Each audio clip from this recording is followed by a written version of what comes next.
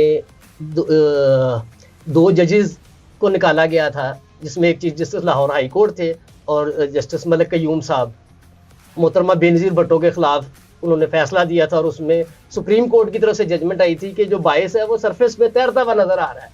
اس کے نتیجے میں ملک قیوم صاحب کی جو آڈیو لیکس ہوئی تھی، اس کے ایک کریکٹر آج وزیر اعظم پاکستان ہے، اور ان 2 ججز کو تو نکال دیا گیا تھا. ہم اتنے اخلاقی طور پر مضبوط بھی ہیں کہ جن نے بات کر کے فیصلہ کروایا تھا وہ تو آج پاکستان کا پرائم منسٹر ہے. اچھا، یہ جو اخلاق خلوق ہوتا ہے نا، یہ شفاق احمد کے ڈراموں کے لیے ہوتا ہے، یہ نا بانو قدسیہ کا مسئلہ سی. اخلاق و خلوق جو ہے نا، پہلی تو بات یہ ہے، تھوڑی سی میں بھی دبنگ، میں بھی دانشور آدمی ہوں. اخلاق جو ہوتا ہے نا مضبوط آدمی کے لیے ہوتا ہے. اخلاق کا کیا مطلب ہے کہ آپ غلط اور صحیح کا فرق کریں. کمزور آدمی کبھی با اخلاق نہیں ہو سکتا.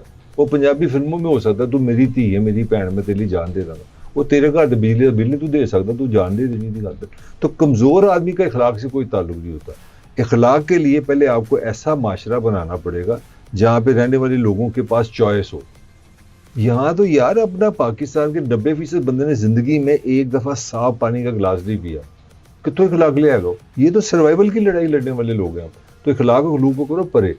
یہاں پہ یہ ہوتا ہے کہ آج آپ پہ فرد جرم لگنی ہے، آپ کو تھانہ کچہری پہ، یہ صبح آپ پرائم منسٹر بن جاتے ہیں. یہ شہباز شریف کا ایک دن آپ ملزم بھی ہیں، مجرم بھی ہیں، مفرور بھی ہیں، آپ انگلینڈ سے پاکستان نہیں آ سکتے تو آپ کو ریڈ کارپٹ دے کے آپ کے نشان گھر میں لگا دی جاتا ہے.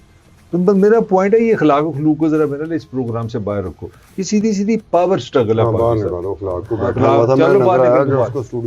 باہر کٹو.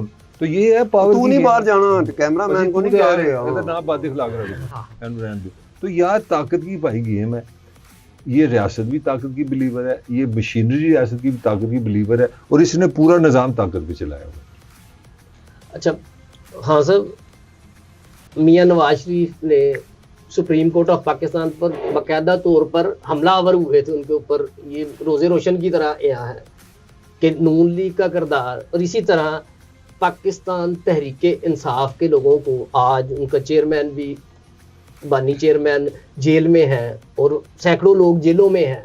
تو جب میاں نواز شریف کو اتنا بڑا بیل آؤٹ دے دیا جاتا ہے کہ ایک وہ آرمی چیف کو طیارے میں اغوا کروا دیا اور اس کے بعد اس کے ساتھ ہو گیا، تو یہ پاکستان تحریک انصاف کے لیے بھی کوئی سافٹ کارنر ہوگا؟ وہ اس ایکسٹینڈ پہ نہیں گئے. اس میں تفریق نہ رکھا کرو. یہ تفریق جو ہے نا کہ یہ نون لیگ اور یہ پیپل پارٹی اور یہ تحریک انصاف اور یہ ججز اور یہ فوج اور یہ پولیٹیشین اور یہ بیوروکریٹ اور یہ میڈیا، ہم سارے کے سارے جو ہے نا، وہ اس ایک وقت میں جن کے خلاف خط لکھا گیا، فوج ہی ہوگی نا، ISI ہوگی نا، خفیہ ادارے ہوں گے نا، تو ہم سارے پلے بڑے جوان ہوئے انہی کی وجہ سے ان کی طرف ہمارا جھکاؤ رہتا ہے اپنے اپنے وقت، اپنے اپنے وقت میں. اب یہ جو ججز ہیں، ججز نے جو کہا ہے، ان کو اسپیسیفکلی وہ ایک ایک چیز کو نریٹ کرنا پڑے گا کہ جناب پریشر کس وقت، کس کیس میں، کس طرح سے آیا.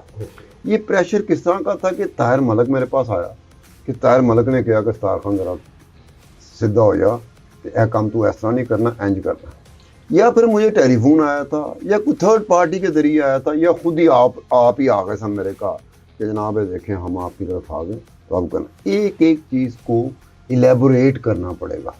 اور ججز جب عدالت میں چیزیں جاتی ہیں تو اکثر یہ دیکھنے میں آتا ہے کہ شواہد کی کمی کی وجہ سے ہم باعزت بری کرتے ہیں. یہی کہا جاتا ہے نا، شواہد نہیں تھے، شواہد ہونے چاہیے تھے. تو پوری دنیا میں شور مچتا ہے کہ ایویڈنس. اب ہم بھی جب انویسٹیگیشن کرتے ہیں تو زیادہ تر ہمارا جو فوکس ہوتا ہے نا وہ شواہد پر ہوتا ہے. ہمارا فوکس اس پر نہیں ہوتا کہ اس کا فائدہ نواز شریف کو ہوگا, زرداری کو ہوگا یا عمران خان کو ہوگا.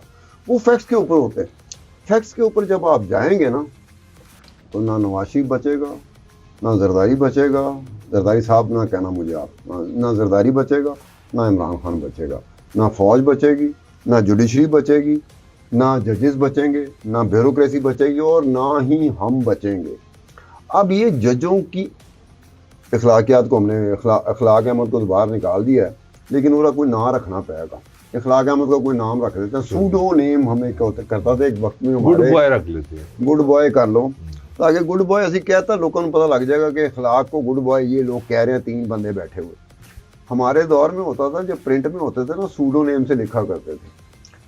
وہ ہمارے احمد بشیر صاحب تھے, یہ بشرا انصاری کے والد, ان کا جو وہ کالم ہوتا تھا میں ٹائپ کرتا تھا انگریزی میں, وہ سوڈو نیم سے لکھتے تھے, بلے شاہ, وارث شاہ, وہ کھرل. میں کئی دفعہ کہنا تھا, میں کہا احمد بشیر صاحب تسی کدی اپنے نام تو کہندا یار مینوں لکھن دین گے فوجی, مینوں لکھن دین گے جنرل ضیاء لکھن دے گا تو میں کراں گا نا. کہندا جدوں انہوں پتہ لگ جاتا کہ وارث شاہ کون ہے, احمد بشیر ہے, کہندا کالم بند ہو جاتا تھا. آپ کو سوڈو نیم سے ہٹ کے سامنے آ کے جتنے بھی ججز ہیں, یہ ایک کڑا وقت خود انہوں نے خود اپنے لیے منتخب کر دیا. میں اگر کوئی الزام لگاؤں گا نا کہ ایک بندہ ہے عثمان, شیخ عثمان, وہ یہ زیادتیاں کرتا ہے, مجھے وہ زیادتیوں کا ثبوت کے ساتھ پیش کرنا پڑے گا, الزام نہیں لگانا پڑے گا. ججز سے جب آپ عدالت میں جاتے ہیں تو ہر چیز ثبوتوں کے ذریعے, شواہد کے ذریعے, ڈاکومنٹس کے ذریعے, دستاویزات کے ذریعے ثابت ہوتی ہے. ججز کا اب یہ ہے کہ کہاں کہاں کس کس وقت میں کس کس کیس میں کب پریشر آیا, اور اس پریشر ڈالنے والا کون کون تھا. پھوپھی کا پتر نہیں تھے, پھوپھی کا پتر کبھی پریشر نہیں پاتا. شوکت عزیز صدیقی صاحب کے معاملے میں جب انہوں نے کہا جی یہ ریٹائر تصور کیا جائے نا, ان کے الزامات کی تحقیق ہی نہیں کروائی کہ جن اداروں پہ جن کے کھلم کھلا انہوں نے اس میں بار کے کسی ایونٹ سے خطاب کرتے ہوئے انہوں نے ساری باتیں کی. اب سپریم کورٹ نے فیصلہ دے دیا, لیکن ادھورا انصاف ہے نا کہ ایک طرف ان کو کہا یہ آپ کو ریٹائر تصور کیا جائے تو مراد مل جائے, لیکن اس کی تحقیقات نہیں کروائی. عثمان صاحب بات یہ ہے کہ ججز بھی جب اوپر جاتے ہیں نا, ایک عدالت چھوٹی عدالت سے بڑی عدالت, پھر بڑی عدالت, پھر اس سے بڑی عدالت, یہ وہاں سے پہیے لگتے ہیں ان کے. یہ فوج ہو یا ISI, وہاں سے پہیے لگتے ہیں نا. سفارشی تو وہی ہوتے ہیں, یہ سفارش کے لیے ان کی طرف جاتے ہیں.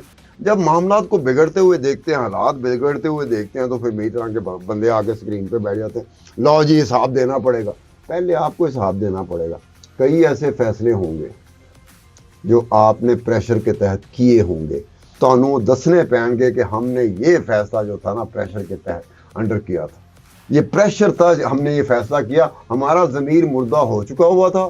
بعد میں ہمارے کہیں ضمیر کو کوئی ہوا ہے, کوئی تکلیف ہوئی ہے, کسی نے کرنٹ لگایا 440 کا لگایا یا اس سے زیادہ کا لگایا, ہم جاگے ہم نے کہا نہیں اب یہ بات نہیں ہوگی, اب یہ کام نہیں چلے گا.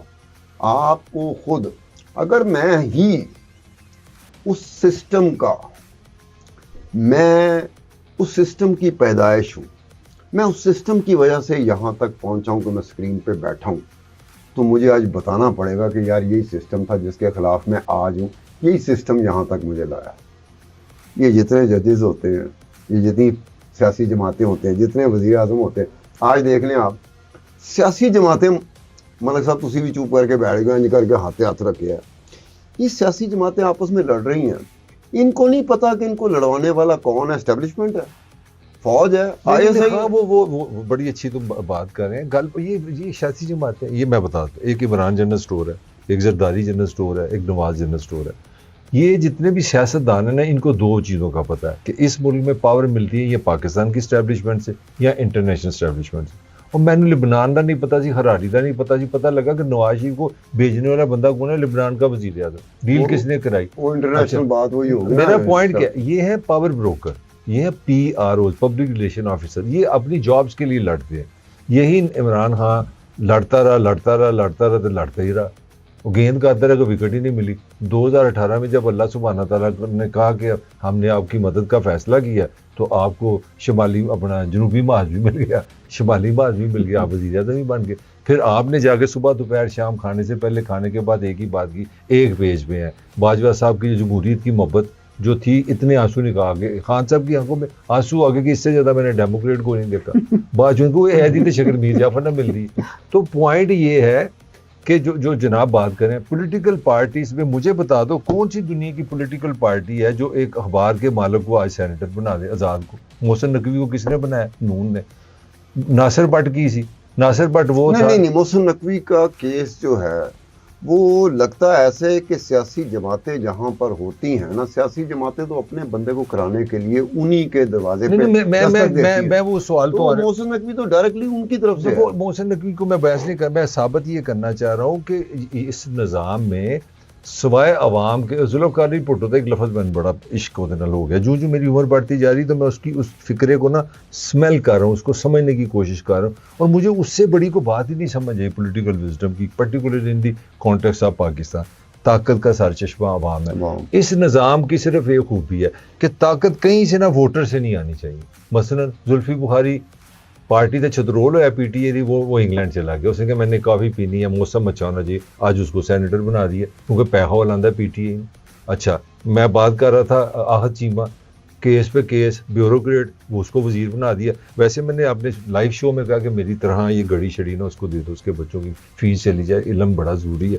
مجھے بڑا کافی غریب آدمی, بڑا ترس ہے اس پہ کہ یار مجھ سے بھی مانگ رہا تھا. میں آپ کو بھی کہوں گا اگر آپ کے چینل سے کوئی ڈالر کماتے تو اس کے لیے ایک فنڈ بنا. ہمارے پاس ڈالر نہیں ہے, فطرانہ زکات, میں ایک بڑا 1300 روپے آہد چیمہ کو 1300 روپے دے. چلو بڑی مہربانی. میں کہ تو ایک آنا دے دینا چاہیے کیونکہ وہ علم جو ہے نا, مطلب میں نے تو ایک ایڈوائز کیا, جو تجویز کیا اپنے لائیو پروگرام میں کہ یہ دیکھو ہم لوگ چاہے آپ کی مسجد میں ہیں, ہم مندر میں ہیں, آپ کا جو بل آتا ہے اس میں پی ٹی وی کا ہم پیسے دیتے ہیں. اگر چیمہ ٹیکس ایک لگا دیا جائے تو اس میں دیکھیں اگر 2 بچے کسی کے پڑھ جائیں, اگر وہ فیس نہیں دے سکتا, اب دیکھیں نا بیچارہ کیا کرے. اسلام آباد میں بھی گھر چلائے, لاہور میں بھی گھر چلائے, وہاں پہ بھی بیوی بچے آ جاتے ہیں, ان کا بھی خرچہ, تو فیس اس کو بھی معاف کر دینی چاہیے. کوئی بڑا ایشو ہوتا نا, کوئی بڑا ایشو ہوتا کہ جی ایک طرف وزیر اعظم ہے, ایک طرف چیف آف آرمی اسٹاف ہے, یا ایک طرف مخالف سیاسی جماعت ہے, یہ ایشو بن گیا.